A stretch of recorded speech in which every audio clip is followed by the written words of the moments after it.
All right, folks, welcome back. This is the quarterly, very long, 30 to 1 minute hour long video of relaxation where Rudy talks about the world and has to sort all of the inventory from the last 90 days, get it inventoried, accounted for in the good old world of accounting, and of course get everything locked up and merged with the previous positions in the vaults and safes and all that fun crap.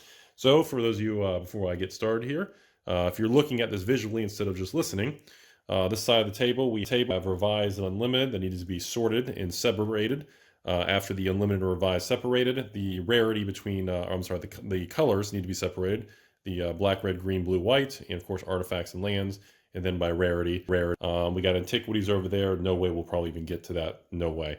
Over here, I'm finishing down these collector's edition sets that were alphabetized. I'm trying to break them down, but you can see the colors: blue, red, green.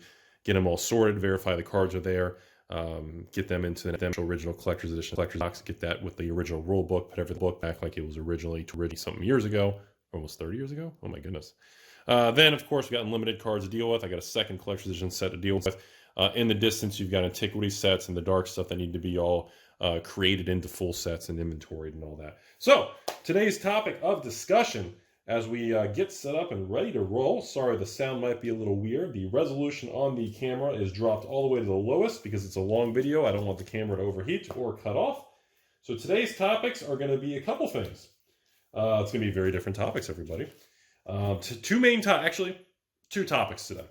Cryptocurrency, the big crash and what's going on.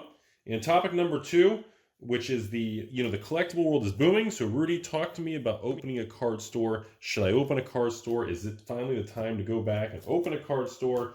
What are your thoughts on the whole opening a card store in this environment? So those are the topics today, ladies and gents.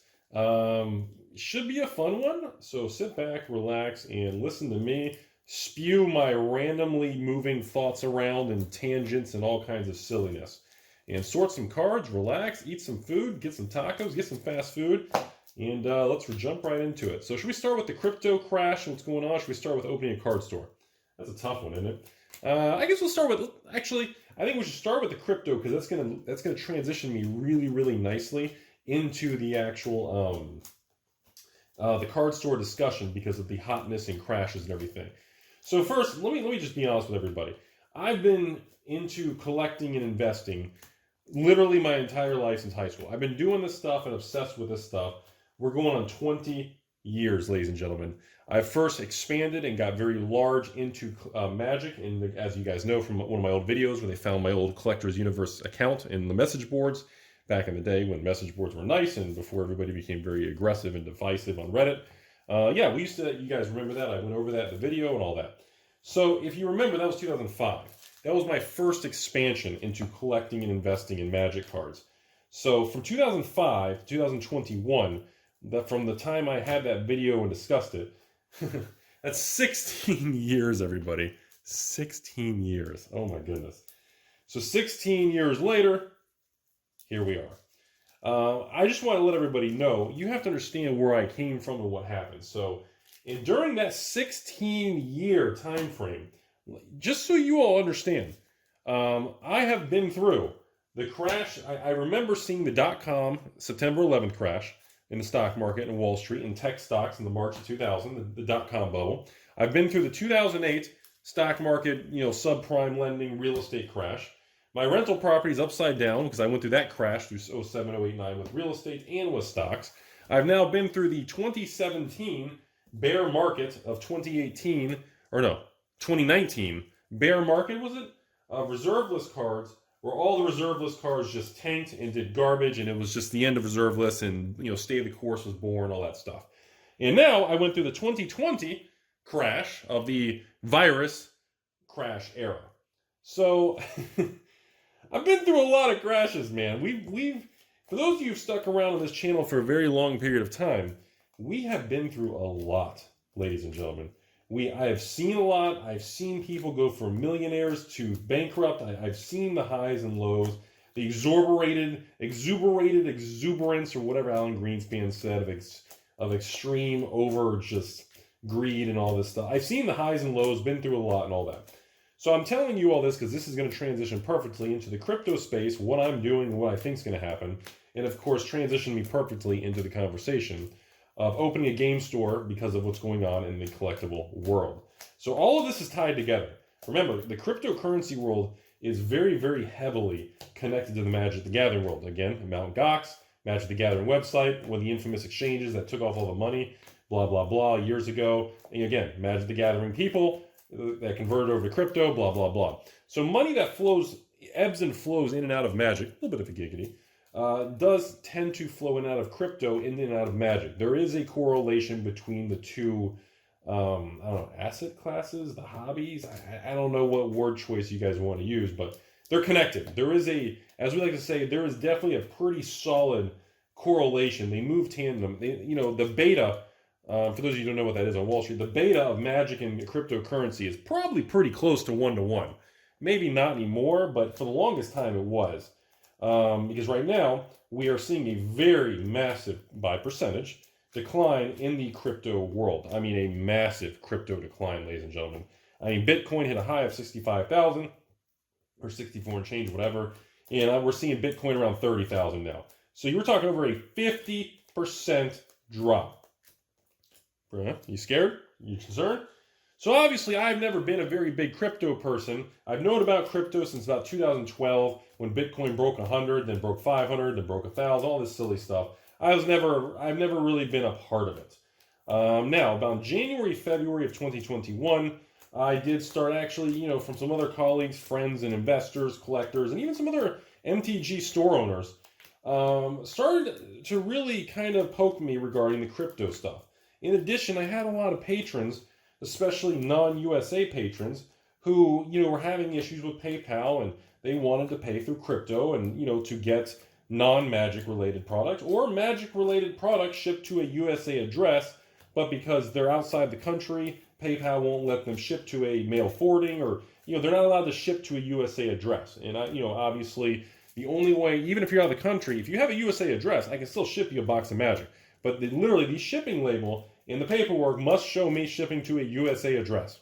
No exceptions. That's just the rule. Now, again, if you cross the border and you pick up your stuff, or you're forwarding your mail, if you're doing all kinds of craziness, I can't control that. But my end of legality is I must ship to a USA. I cannot ship product that's sealed Magic outside the United States per Wizards policy. It's been that way for ages. It's never going to change. Get over it. So, with that being said, I started getting pressure from a lot of patrons to do crypto, especially patrons who are buying Flesh and Blood, buying Pokemon, buying Weiss, buying Force of Will. Even buying non-Magic product, it became a very commonplace message I was getting. So, of course, I needed something, number one, my crypto thing, as far as, exchange, not your keys, not your coins, all these phrases and all this stuff, I needed something safe. So, for me, Coinbase was the personal solution for me, because the Coinbase Pro or Coinbase Institutional, as the balance grows and I do more and more payments, that becomes more of something for me. They're publicly traded on the New York Stock Exchange or NASDAQ. The point is, they're publicly traded. They abide by the SEC. They have quarterly report. It's not just a random exchange like Mt. Gox. And again, they can do whatever they want. They can pull a Mt. Gox, but they can do whatever they want. So that's kind of, although, again, people like that, they're making so much money already, they don't need to. They're already flipping billionaires. It doesn't matter. So Coinbase was the solution for me, and I started accepting crypto payments many months ago. Probably about February of this year, I started taking crypto payments from patrons, and it's been working out, and it's been growing substantially. From probably when I started in February of 2021, I only got a couple patrons doing crypto. Couple went to 10 to 20, 20 went to 50, 50 went to 100. Now I'm at probably 200 to 300 patrons a month are buying Magic and non-Magic items and doing transactions with me using crypto, most of which is, the big dogs. I mean, if it's tradable on Coinbase, I'll accept it. I don't care what coin it is or altcoin or whatever. But, and no, Coinbase does not take Doge, but I expect them to eventually pretty soon. But looking at the whole situation, I did a lot of research, and I am nowhere near smart enough to understand the crypto world. So we need to get that right out in front. If you're looking for someone to tell you what the price of Bitcoin is going to be or what the future is going to hold, I'm not smart enough to explain that or tell you how it works. I'm just not that smart in that field. But there's one thing I can tell you that I feel I have a decent knowledge on. And that is, I see something that is a major disruptor in the technological space, similar to how the internet came out in the 90s, but this time for finance and banking. It is the real deal. It's not some Ponzi scheme silliness. I don't believe that. Crypto is the real deal. But the thing is, you know, it's such an infancy in growing pains and all these things. It's going to take years for this thing to become truly mainstream, although it really is happening pretty quick now in 2021. So in February, by the time March and April rolled around, my crypto and taking payments and everything in crypto became a pretty mainstream thing for the collectible world for me. Obviously, even now along the way, I started to put a little bit of my own money into it. You know, not millions of dollars or anything silly or anything like that, but mostly as I took payments, I kind of kept the coins, which allowed me to build a position in Bitcoin, Ethereum, Cardano, you know, Algorand, you know, Cosmos, Atoms, you know, Tezos, and a few other little smaller coins that have a couple thousand each into it. Nothing like millions of dollars. But, wow, look at those lightning bolts. Oh my goodness. You guys see those lightning bolts? So I don't know if, hopefully you guys can make out the camera. I turned the resolution down so the camera will stay nice and cool. But my point of bringing all this up was I've slowly transitioned and been learning more about crypto over the last 6 months. And I've kind of become a crypto bug where I believe in the future and the technology, this and that. Do I trade crypto and try to time the highs and lows? I don't trade anything. Literally, people buy a case of Magic for $500 and they pay in Bitcoin. I just keep the coins. I don't trade them out to US dollars. I haven't done anything. Which, of course, as you all know, leads me to mid-May of 2021. So the crypto world has full-blown, straight-up crashed. Anything that's over 50% losses, you're in the crash territory, my friend. There ain't no 10% correction, 20% bear market. You're crashing, bro. You can sugarcoat it all you want. So the crypto world has dropped off a cliff.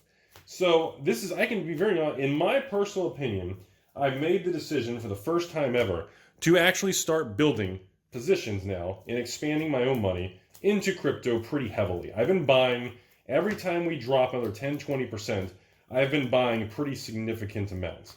Okay, so for example, I really don't want to get into specific dollar amounts or anything like that and make it a dramatic how much Rudy has or doesn't have or in coins, but I can tell you, you know, as of the filming of this video, I'm up to about, I think I have about 60 Ethereum, 60 Ethers, 60 actual Ether coins, 60 Ethereums, however you want to call it. You know, and I've been buying, and of course, as of the filming of this video, today is Sunday, and this is mid-May, and Ethereum, when I purchased today, around 9, 10 this morning, Ethereum was about $1,900 in May of 2021, just so you guys can timestamp and understand what I'm talking about. So my last purchase today, which was 10 Ethers, was around $1,900 and about $10 or $20 a coin. So, and of course, after I buy into it, I turn around, I am staking them for 6% on Coinbase Pro, or I'm sorry, no, staking is on regular Coinbase. Is that revised? That's revised. Wrong pile. I was like, wait a minute, I got some revised cards mixed. I thought these were all unlimited. So I've been doing that. Now, my rationale for doing this is I've been through a lot of crashes, ladies and gentlemen. That's kind of what I'm getting at here. I've been through a lot of crashes.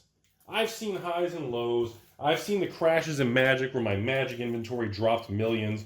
I've been through the 08 to 2020. I remember even the dot-com thing when I first started investing out of high school. Look, I've seen a lot of highs and lows.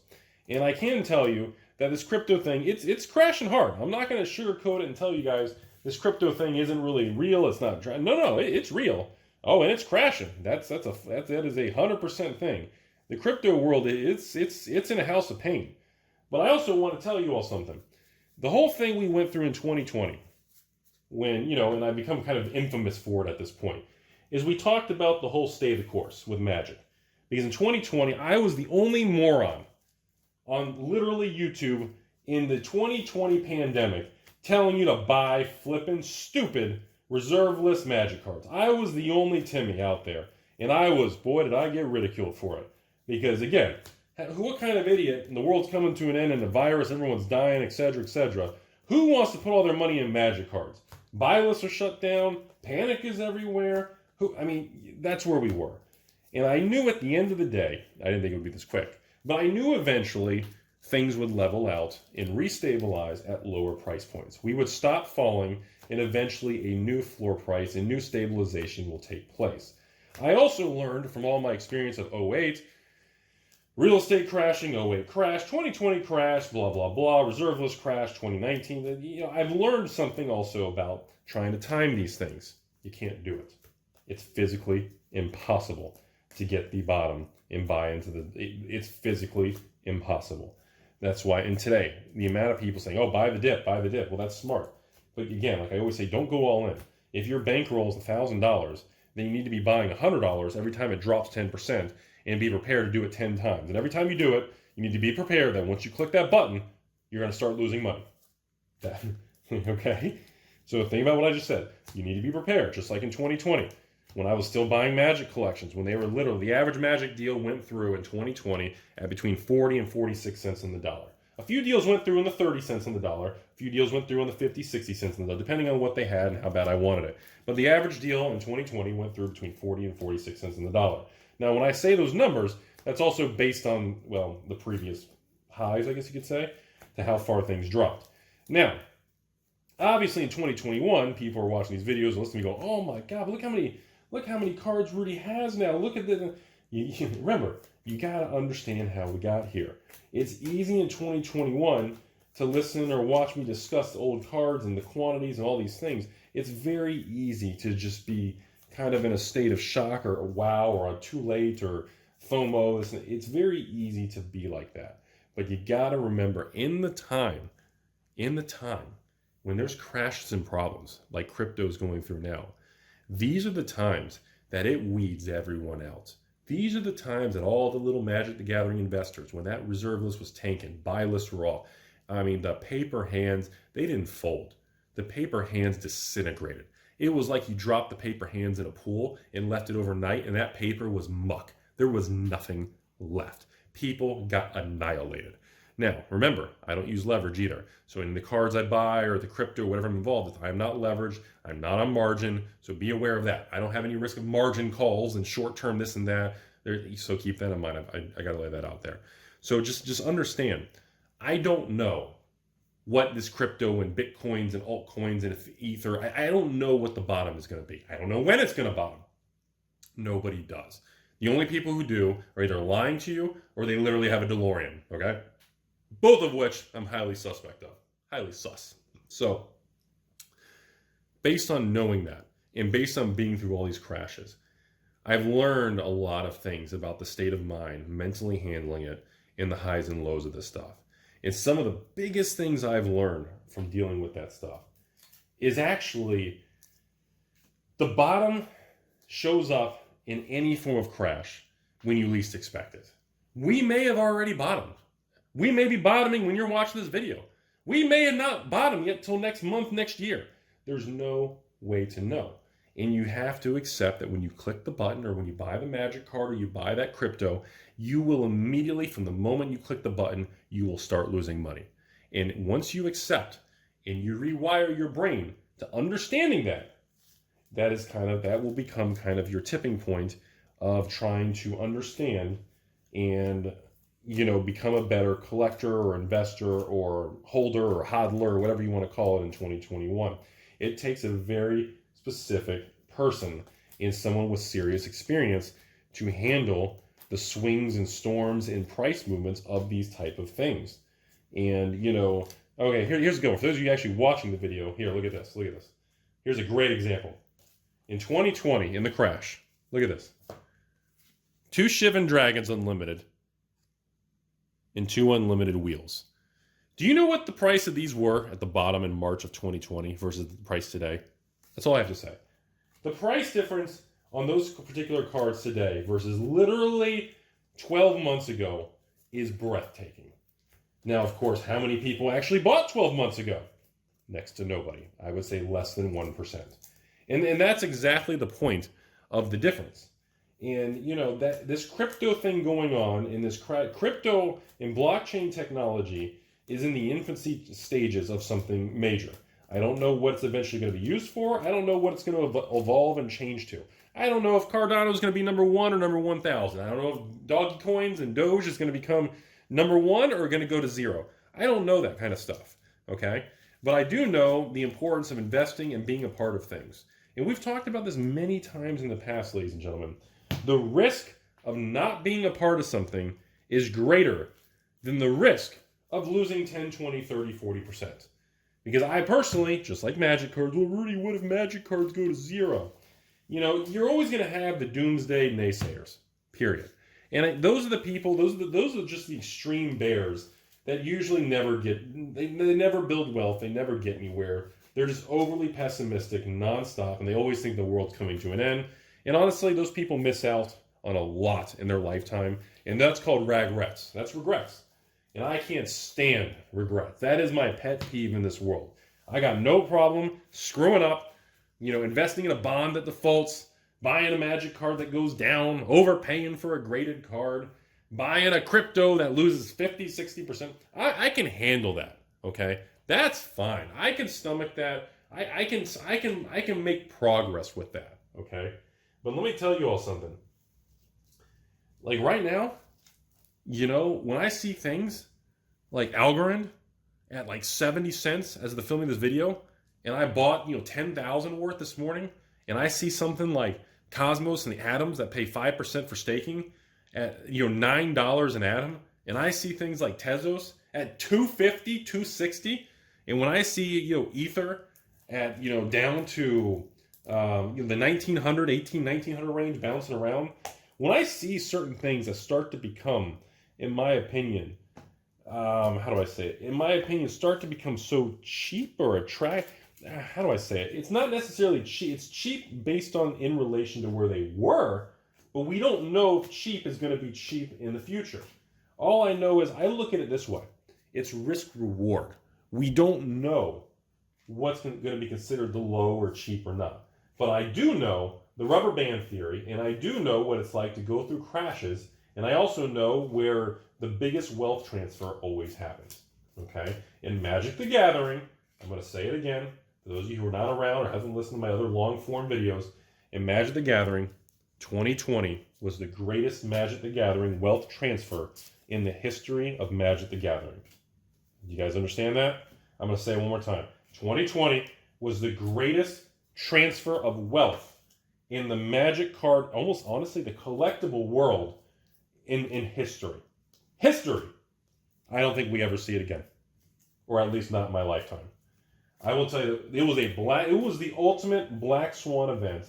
The stay the course, all that stuff was the ultimate Black Swan. I know people, I've talked to people who bought into Magic in 2020, and they're up just insane 300%, 400%, 500% because they bought into the lows. I know people who bought in halfway through or dollar cost average or bought a few cards here and there, and they came out like a bandit. Seriously. And I expect the exact same thing, ladies and gentlemen, to happen with what? Crypto.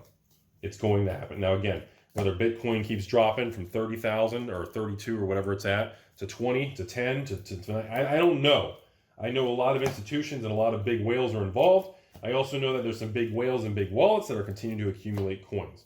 So with all this being said, we're going to start moving on in conversation here. I don't want to focus the whole thing just on crypto, but it just needs to be discussed because we are experiencing a crash in the crypto world similar to the 2020 Magic the Gathering crash of reserve lists, vintage, shutdowns, quarantine, tangerine, all that stupid stuff, okay? And here we are, we got another crash going on, and it needs to be discussed, okay? And I'm telling you all, you need these type of things. I don't know which crypto is going to be the best and which is going to recover the most and go to the moon and this and that and rocket emoji, diamond hands. I don't know. But I do believe it's important if you're in a situation that's stable and you're putting money aside every month, you know, even if you're buying a little bit, you need to be buying a little bit every time there's a dip, man, because you can't time the dip. You just have to assume that every time you buy it, you leave more aside. You never go all in. You always do a little bit at a time. And then once it turns, well, you know what? You got something. Oh, well, I should have bought more. Well, you don't know that. It's easy to say that when it goes back up. It's not as easy to say that on days like this, where we're at 2 weeks of just straight declines. Exactly. So I do believe that the same concept needs to be applied right now to the crypto world that the Magic the Gathering, Stay the Course, Alpha Investments, Rudy 2020 mentality took place. Because again, we're going to experience, remember, the Magic cards in 2020, they started in January 2020, and by February, March, April, May, June, Magic cards were tanking. It was 6 months straight. Okay. Now, by the time we hit the end of the year, that fourth quarter started to roll around. That September, October, November, December, Magic cards came back with a vengeance. And I think the crypto is going to be the same thing, because there's a lot of overlap and similarities. And the fact that you can get interest along the way and they pay you out in additional coins or tokens, is just a nice little icing on the cake. You got a little bit of kind of a cash flow if you want. Of course, I always recommend you just reinvest at the lower prices, and that's where it's at. So, I do believe that people who stay the course, they dollar cost average, they have exposure to this new era of technology, or I call it kind of Internet 2.0. I do think it's going to be rewarded. Those people are going to be rewarded very, very handsomely. And I don't know when it'll be, but I do know eventually those rewards are going to be, people are going to look back to the same thing as the Magic thing in 2020 and 2019 of, oh my God, I should have bought, I missed the opportunity, the window of opportunity, blah, blah, blah. So, I think it's important to really discuss that. So now, I'm going to transition over. The reason I brought that up and discussed that for the first 20, 30 minutes here is because now we're going to jump to the Magic card store. Rudy, the collectibles are booming. We got to open, everybody wants to open a card store again, right? Because they're all making tons of money. I get these messages. Rudy, I watched another Magic YouTuber says everyone opening a card store is making millionaires. They're just, okay, well, first, let me explain to you behind the scenes. Okay, the demand is extremely high and the prices are doing very well. That is a fact. I'm not going to sugarcoat that, okay? But I'm also going to tell you right now, if you decide to open a new store and start from right now, it takes 1 to 5 years to build a big relationship with a distributor. And so if you start a store right now and you want to request Pokemon products, yeah, you'll get it. You'll get new Pokemon releases. And some of the distributors already raised the price of wholesale Pokemon from back in the day of 70s, all 75 to 80, all the way up to $90 wholesale now. So let me just say, okay, that's great. Okay, a new Pokemon release comes out, your brand new account, you get 2 cases, you get 12 boxes. Okay, congratulations. Okay, now let's look at battle styles for Pokemon. Okay, came out, was doing good. Now the last wave is hitting the market, and stores are panic selling and dumping all the boxes because the new Pokemon Chilling Reign is going to come out, and they're dumping the boxes for $100 a box on the open market. Well, congratulations. Prices dropped. Even if you're a store paying all that overhead, guess what just happened? You're paying almost $90 a box wholesale, and now they're $100 on the open market. You can't even make any money. You'll actually sell at a loss.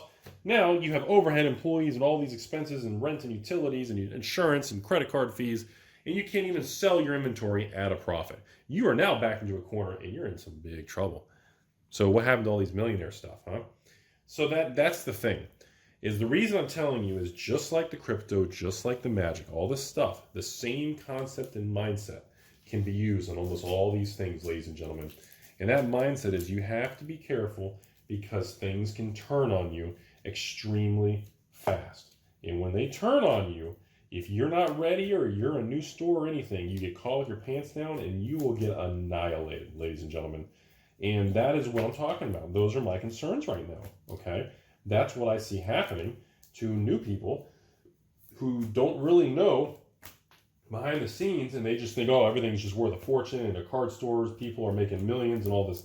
It's fake news. It's fugazi, it's fairy dust. It's just, you're going to get yourself in huge trouble committing to all kinds of overhead and problems, and you're going to be vastly disappointed. So the reason this kind of overlaps and is a good thing to talk about is think about it. It's the same thing. When you're trying to get into something because the market's hot, you have a higher probability of the downturn happening in front of you.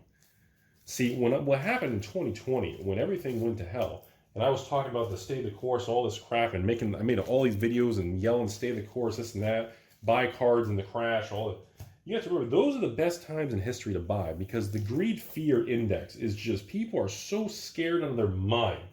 They will genuinely sell you anything because they want the money and they're afraid of it going down more, okay? And that's a very real thing. And I told every single person who sold back then, the same speech. I don't recommend you sell to me. I don't recommend you sell at all. But if you need the money and you want a safe path of getting money with all the problems, I will move forward. We will do a deal. We'll make a video. We'll have fun. And we will move on with our life. The same speech for all these people, okay? But what happened was very few people bought. And I knew, based on my historical life experiences or whatever cheesy stuff you want to use in cliche words, I knew that going through 08, going through all these other real estate crashes, stock market crashes, dot-com bubbles, studying in my finance degree, studying the savings and loans crash of the late 80s, studying the, the Great Depression of the 20s, 30s era at the end of the 20s into the nasty 30s, all this stuff.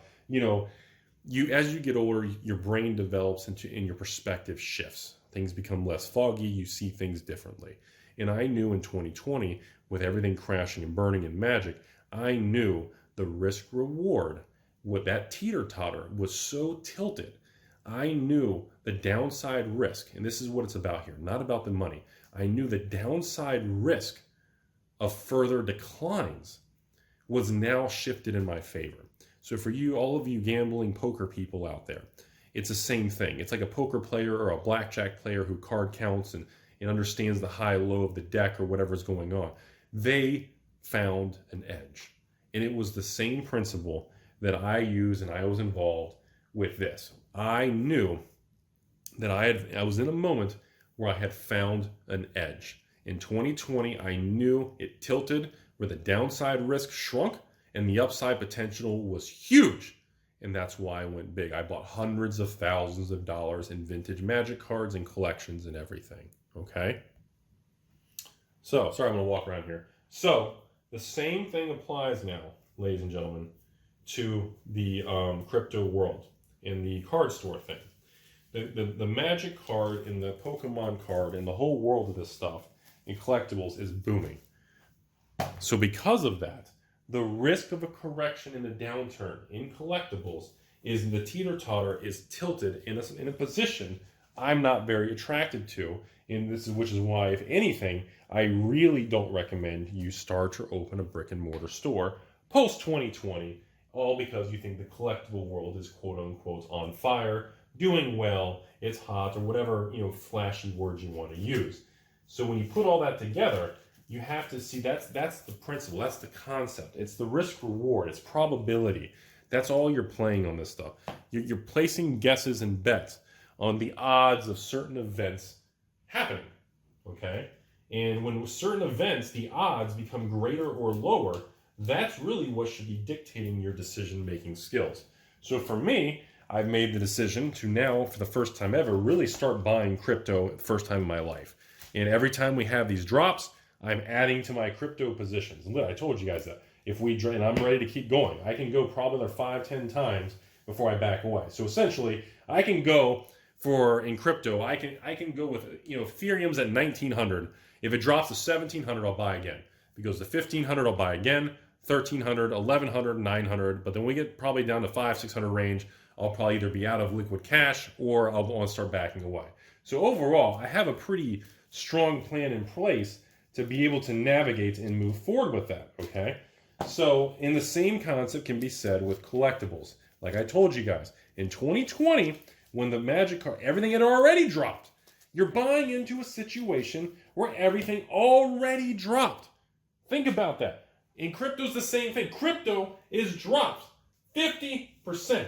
Even if it drops 10, 20, 30, 40% more, the teeter-totter is tilted, okay? The fear is pegged at the roof. The fear index is through the flipping roof. This is the time, okay? This is the time to start going in. Not all in. Don't be the hero. Don't be the hot chick with the giant watermelons. And don't run through and be the hero because you're the first one that's going to get knocked out by the bad guy, right? Don't be the hero. The heroes and the silly people in the movie, they're the first one to get Chuck Norris in the face. Don't do it. You don't run in there, balls blazing. You don't do all that stuff. You take your time. You slowly start building positions and moving in. It takes patience. You got to leave the FOMO out of it. You got to be very careful with that. You got to really be focused and you got to be very cautious. Okay? You go slow. And yeah, it may turn on you and you may only get some of your position built and it starts moving up and you have to back away. You didn't get all your position made. That happens. That happens all the time. And that's okay. And that's what I'm getting at. Is this kind of making sense? Where, I'm using the example of what happened with the magic thing in 2020 as an exact replica of what's happening to crypto in 2021. And I while there are differences, there's a lot more similarities than differences. Okay? And because of that, the people who have Let me say it there. Oh wait, these are legends? Wait, hold on. This pile is legends. Sorry. This is not antiquities. I want to mix the sets there. The people who are crazy enough, that have the kahunas, and has the stomach, the people who are completely nuts, that have the ability to start moving in, and every time you click a button to buy crypto, you're immediately losing money. If you can do that, you're probably going to do very well in the next 3 to 5 years. And when I say very well, you're probably looking at beyond returns that are beyond comprehension. That's kind of my mindset right now. And, I don't know and I could be wrong. Maybe crypto goes to zero and you guys can just make fun of me. Hey, if that happens, it happens. You know what? Just make fun of me. But you know what? I'm willing to try. Just like the magic thing, I told you all, if it all goes to zero and I was the only moron buying in 2020, well, I can be the poster child. You can make fun of me on the internet. They can do news articles. The guy who went all in 2020 and the cards went to nothing, and they can make a Wikipedia page about me. Wait, has anybody ever done that? Do I have a Wikipedia page? I don't think I do. So that's what I'm looking at. That's what I'm talking about. That's what I see going on. And that's kind of how, my mindset of people who want to start opening a store because the market's hot are just Timmies. They're just flipping Timmies. They want to go into a market that's already been on fire in the collectible world for like 6 months to a year now. And they want to start at this point. That's dangerous. The risk of a correction or downturn in collectibles is very high now because of how much we've moved. The risk of a downturn or correction in crypto after it's crashed is now tilted. That's what I look at. And that's why I always say, crashes and corrections are not evil. They're not bad. They reset the monopoly board. They reset all of our perspectives. They flush out the gunk in the system. They get rid of the people who are leveraged 100 to 1 doing completely greedy, stupid things where they put 10 grand in Bitcoin and they're leveraged to 100,000 in Bitcoin, all these ridiculous things that people doing, and it gets rid of that. It flushes out the pipes, and I think, moving forward, I believe in it now. I'm late to the party in the crypto thing, but I want to be a part of it. It's the same thing with magic, same thing with real estate, same thing with stocks, and it's even with the stock market. The stock market, we are coming out of a 2020 crash. And people say to me all the time, Rudy, you think I should buy anything, my 401k, or is it like an all-time high? Should I lock it in and move it to money market cash? Or look, man, I don't know what the market's going to do. If I did, I wouldn't be on YouTube. I'd be a billionaire. I'd know exactly I'd have a DeLorean. I'd be zipping around. But it doesn't work that way. It doesn't work that way. The problem is, the stock market, what people are not seem to be focusing on is, money machine go burr, government's printing, the whole government and their decisions, that's a political conversation I don't care about. But I can tell you this is what's happening. The government's printing and doing this. Do I agree with the printing and inflation? No, I think it's reckless and dangerous. Do I think eventually the price is going to be paid and the piper is going to show up? Probably. Do I think who's going to get hurt the most? Well, most likely working people, lower income people are going to take the biggest punch in the face. Well, rich people are just going to be like, oh, well, I lost 10% of my portfolio. But no big deal, I'm up 50%. It's going to be one of those silly things. And, here, look, the thing is, we're coming out of 2020. Okay, the stock market just crashed. And now it's back to the all-time high. These are facts. That's where the market is today. It crashed, it came back. Now, the things that aren't facts are where's it going to go? Are we at another high, a big bubble, inflation's going to tear it down, deflation, stagnation, stagflation, we don't know. Nobody knows. And anyone, again, who tries to tell you that they know, they're either lying to you or they have a DeLorean or you're trying to get scammed. Because I don't know, they don't know. All you can do is make decisions based on probability and risk and reward. And that's what I always see. That's what I think about. And, looking at all these magic cards, this reinforces that, historically speaking, buying after crashes or hard dips or drops historically lead to amplified gains. Because you have to be completely effing insane to buy into magic cards in 2020. Buy into crypto when the entire market's tanking red. Where you click the button, 10 minutes later, you're already down 10%. You have to be almost insane to have the stomach to work hard for your money and put it into something that right when you click the mouse, you're losing money. Seriously.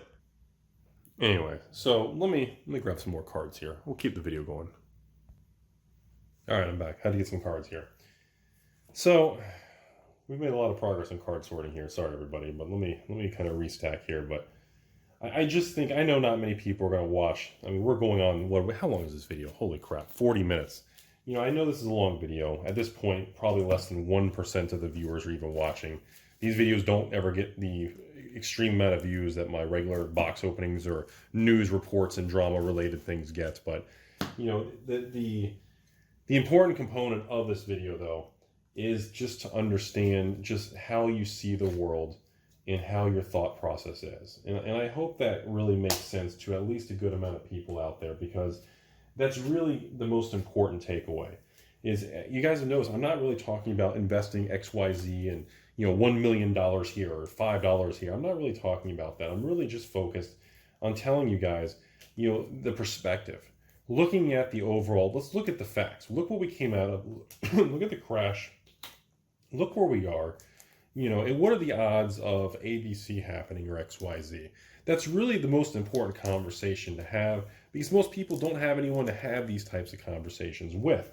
And I think that alone can help you make better decisions when it comes to investing or parking money, or when to do something, or the timing, or of course timing the market. Ooh, time to time the market. You know, it's really, it's just that this crypto thing is a very strange thing. You know, it's a very, I do believe it's gonna come down in history and actually become one of the greatest modern game changes in financial history. I don't think we all see it yet, and I don't think we all know where this is headed. Nobody does. I do think the government's eventually going to have their own crypto, like Fed coin or the Federal Reserve US dollar coin, or they're going to make something up. They're going to do something for themselves and be a part of it. Do they try to ban Bitcoin and do all kinds of silly stuff? You know, I don't know about a lot of that, because that's risky, and the more governments do that, the more it usually blows up in their face. So,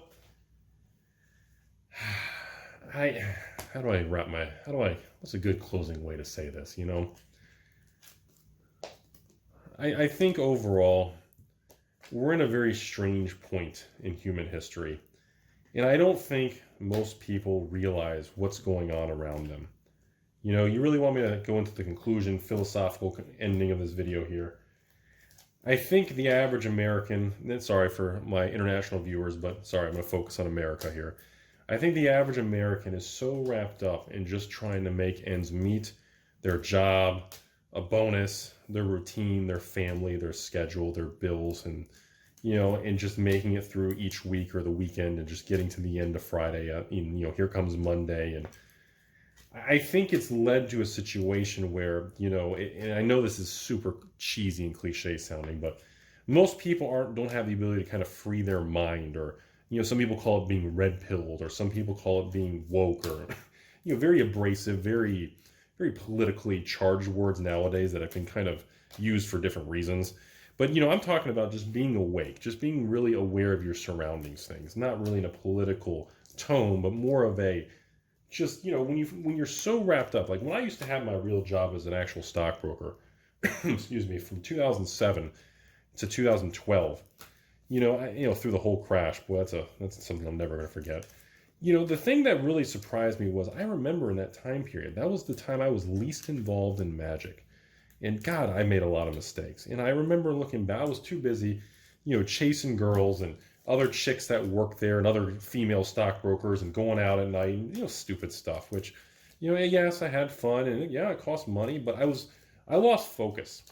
And I look back at that time, and every once in a while I'd buy a magic card. And of course, when people would call me, Rudy, I got a pallet of original Zendikar for sale, 500 boxes, original Zendikar, 2008. You interested? I said, well, how much? $100 a box. Hung up the phone. Get out of here. You're trying to hose me $100 a box for original Zendikar. What's wrong with you? You know, I still remember those calls. I remember those conversations, you know. And I look back at that stuff. And the problem is, I was so wrapped up in my regular job, my girlfriend at the time, who's not around anymore, and living at home with family, and saving money, and trying to do real estate and these things. And, you know, this is 15 years ago now? 20 years ago? No, 14 years ago. Jeez. You know, and I remember that stuff. And I remember thinking, by the time I got out of my job from working that long hours and those crazy market swings, I was so mentally fried that I didn't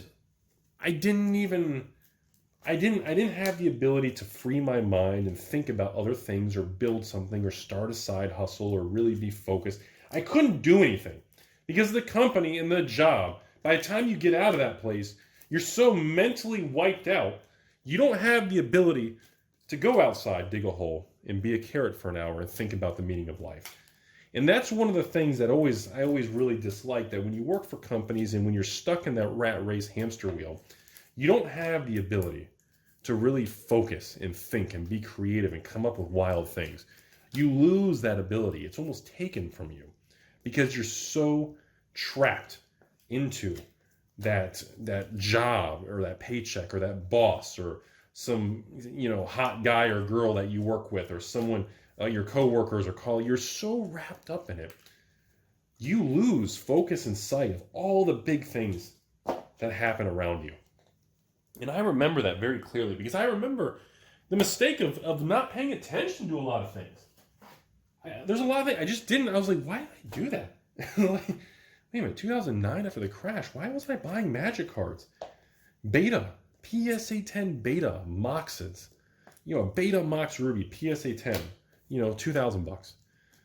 A beta, ungraded beta power, $500. Like, what? Why was I not paying attention? Because I was so wrapped up trying to make the necessities of life connect and just live my life. I didn't have the ability to focus on wealth creation, inventory, and management, all these things that I should have been focused on because the company was mentally draining me, and not even in a good giggity way from like your girlfriend. Like I was being drained in a non-fun way by the company because you leave there and your brain is so exhausted and you're so mentally stressed out you can't do anything.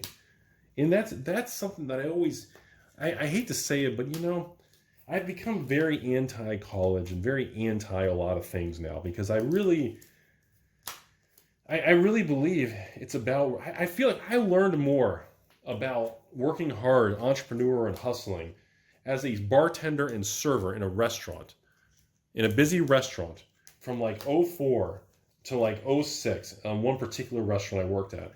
I feel I learned more on that about money, making money, cash, and working with 30, 40 people and tons of people and customers. I learned more from that than I did in corporate finance, business school, all this university, Florida fancy stuff, And, I learned so much about that. And I realized so many things. And, it's just, I think that's the problem. I think, most people now are so wrapped up. And the average American is one paycheck away from being behind, falling behind, and possibly bankruptcy. Like if the average American doesn't get their next paycheck on the next Friday, like their entire life can crumble. And that's disturbing and sad because I don't think anyone deserves to be in that situation if they're trying hard, So, and that's where we're at, folks.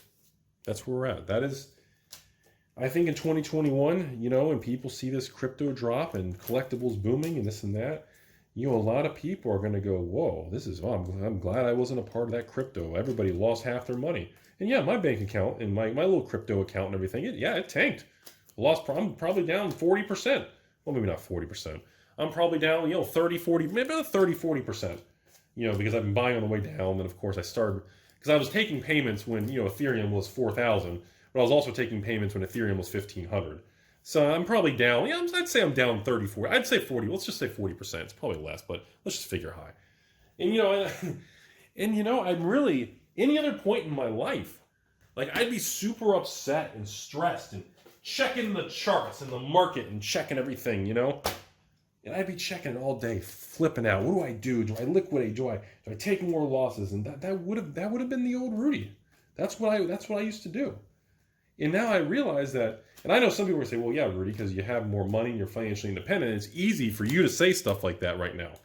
And that is true. I'm not going to downplay just the blunt reality. It is easier when you start to have more resources now versus the previous crashes where I got wiped out to zero or negative and everything.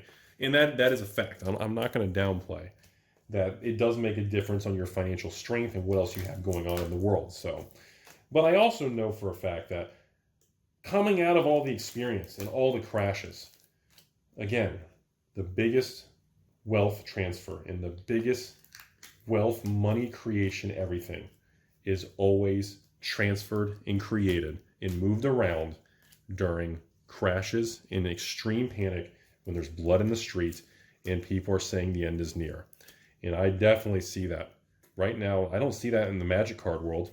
I don't see that in the Pokemon world. I don't see that in the Flesh and Blood, Final Fantasy, Digimons, and the MetaZoo and the Yu-Gi-Ohs. I don't see anybody panicking that anything's going to zero. I don't see any signs of that. If anything, my God, you take 10% off and you offer it to anybody for sale. Put it on eBay. Take any Magic card, Flesh and Blood, rare card, put it on the open market, take 10, 20% off. I think it'll sell in less than a day. I don't see that. I don't see that. But let me tell you what I do see. I see right now everybody going, oh man, I'm glad my friend told me to get into crypto and I didn't do it. Boy, am I glad I dodged that bullet. Boy, the crypto market's just gone to hell. And when I see that, and I ask local people, I call some family members up and friends here locally that I've known since like high school and college. I say, hey man, you see what's going on with crypto? Oh, Rudy, yeah. I remember you started taking crypto payments. Weren't you holding your coins from all those crypto payments? Yeah. Oh, Rudy, you probably got clobbered. Yeah, I did. I'm down hundreds, probably, I don't know, $200,000. I don't know what I'm down. 100, 200, I don't know. Oh yeah, it's massive. It's terrible. And he goes, oh man, I'm glad I didn't get a part of that. I remember you talking about that. And I said, yeah, well, that is the case.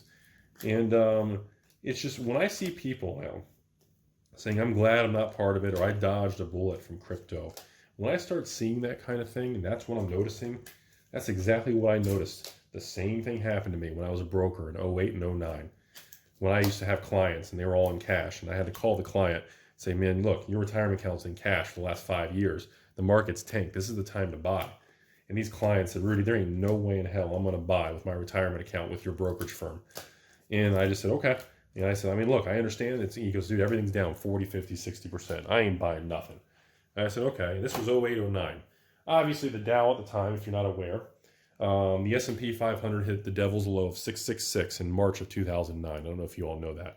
And the Dow Jones Industrial Average, also known as the old the old DJIA, the old Dow Jones hit was an all-time high of 2007 of 14,000 on the Dow, and hit an all-time low of around 7,000 on the Dow. So when the Dow was bouncing around about 8,000, and I remember trying to get more clients to invest, people essentially laughed at me and said, you got to be completely insane to invest in the stock market in 2009 when the Dow was off the low from 7,000 to 8,000, because people are like, oh, please, it's a bear market. It's going to go down again. I'm going to be down the next day right after I buy something. And I remember that very, very clearly. And that lasted for years. And you know eventually what happened? After the 2008 crash, when I was that broker and I was talking to all those clients every day, I didn't do cold calling or anything like that. But when I was talking to all the clients and our book of business and everything, it wasn't until about 2011, 2012, that most people were just like, well, it's time to start investing again. The average person started investing back according to the brokerage firm statistics. The average person started in 2011, and most people got back into investing and exposure to the stock market and the equity markets around 2012. The low was March of 2009. It took the average American, well, I talked to mostly clients in the East Coast, and then I had some clients on the West Coast and Hawaii because of the time zone difference. But most clients started going heavy in the stock market in 2012. They missed out on 3 years of upticks. And by the way, in 2012, look at the difference. The Dow was already up thousands and thousands of points. And I know some people are going to say, well, Rudy, that's better because they weren't sure how much lower it was going to go in 09. And that does make sense. But a lot of those people lost out big time because a lot of those clients sold out at the market lows. And they didn't get back in until years later. A lot of other people refused to get in at all. But you know who came out the best? And we're going to cut this video off here because we're going on like a flipping hour. You know who came out the best when I was that stockbroker back in that day?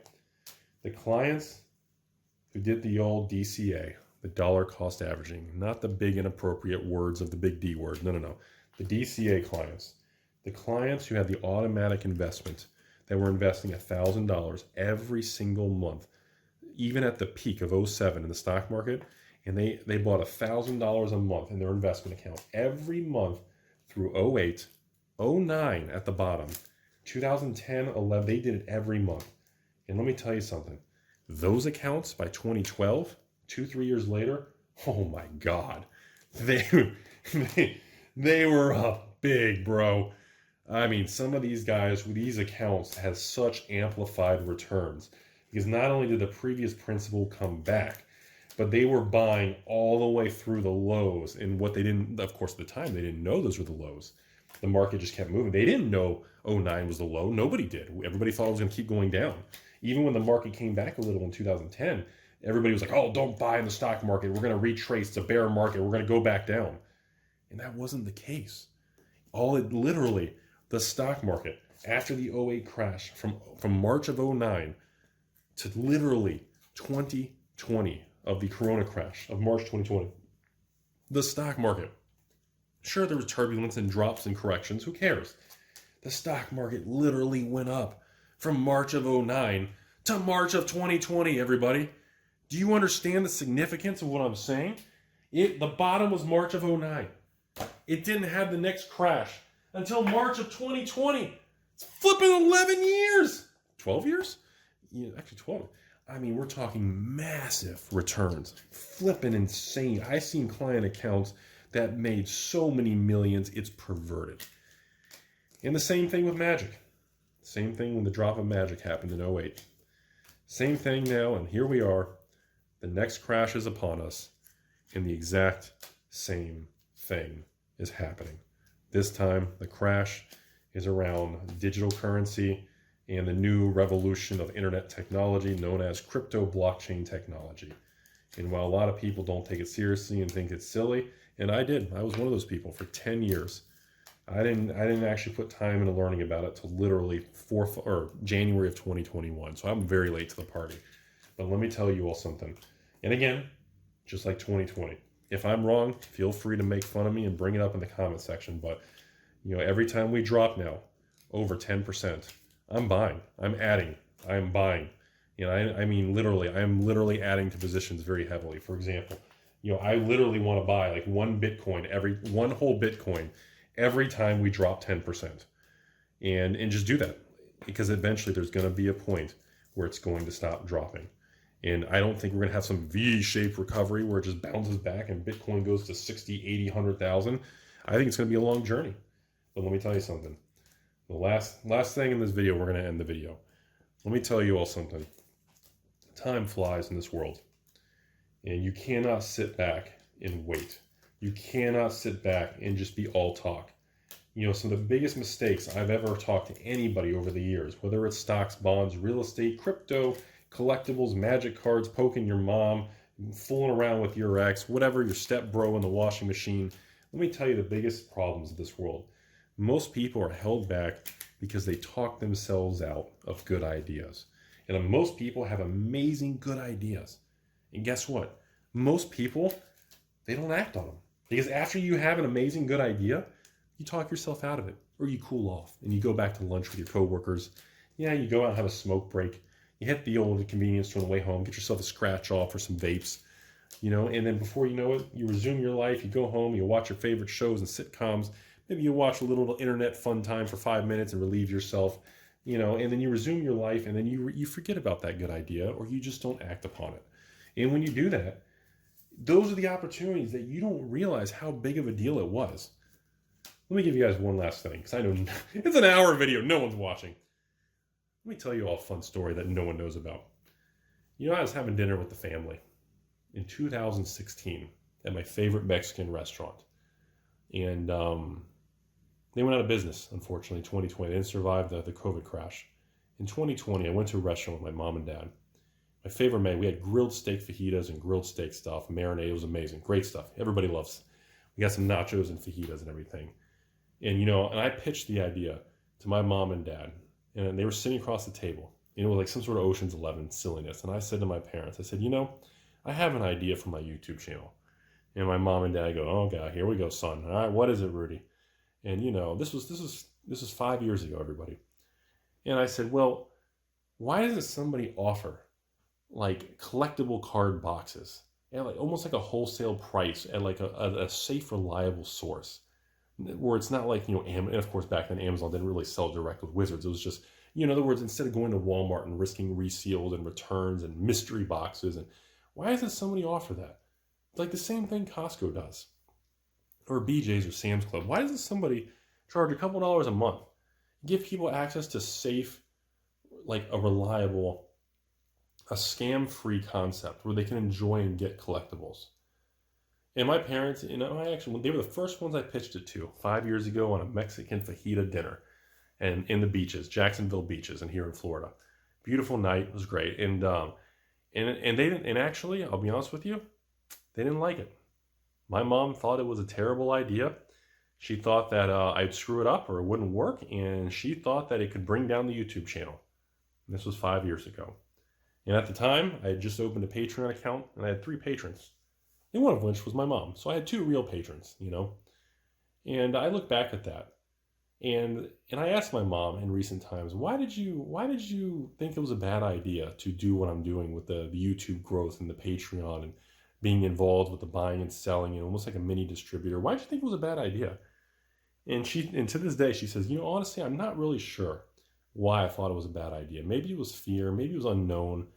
Or you know what she said, the last reason? She goes, well, I assumed that there's no way it could work, because if it could work, somebody would have done it by now. Somebody would have done it by now. That was the reason for being pessimistic or assuming something was no good. Because if it was real, somebody would have done it by now. Isn't that funny? Well, if that's not food for thought. Have a great day, everybody. Be safe out there. And what a time to be alive. Just make sure you're paying attention, because most people aren't.